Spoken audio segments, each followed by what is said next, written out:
strangest, hardest, and most painful things Caitlin Clark had to endure as a WNBA rookie.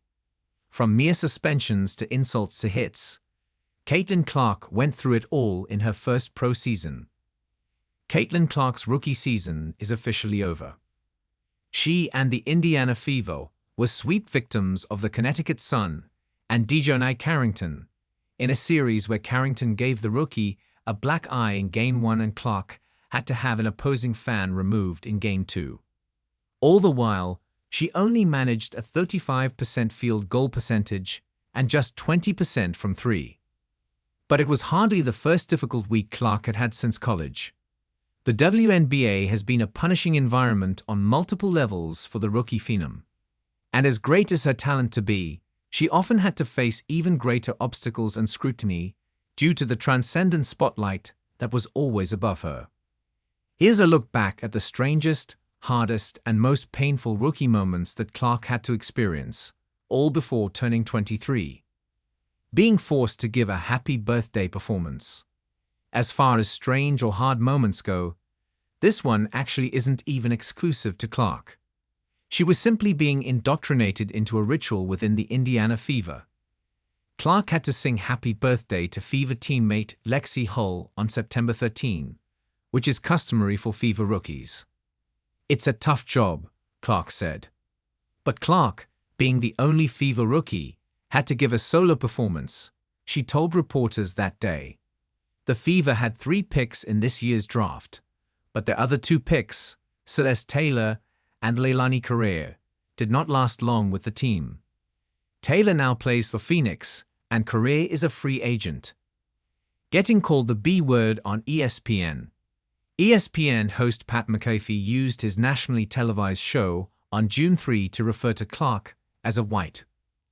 During a debate over whether she alone was responsible for an influx in popularity of the WNBA and how other veterans were committing questionable fouls against Clark. "I would like the media people that continue to say, 'This rookie class, this rookie class, this rookie class.'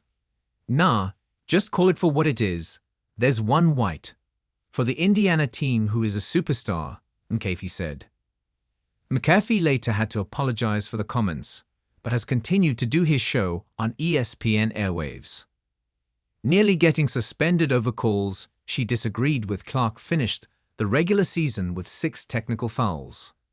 If she had accrued one more before the last game of the season, she would have been dealt a 1-game suspension, which would have left a dark mark on her otherwise pristine rookie season.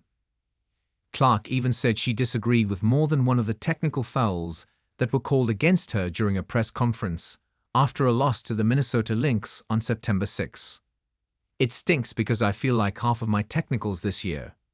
I got 1 for that inadvertent contact to the face in the Minnesota game, and then 2 for hitting the stanchion of the basket," Clark said. "1 was a complete accident, and then the other 2 were just a little frustration with myself. So I think I could have done a better job keeping my emotions in check, but at the same time might really." Clark's head coach, Christy Sides, insisted Clark had to move on. Getting a black eye in her first playoff game.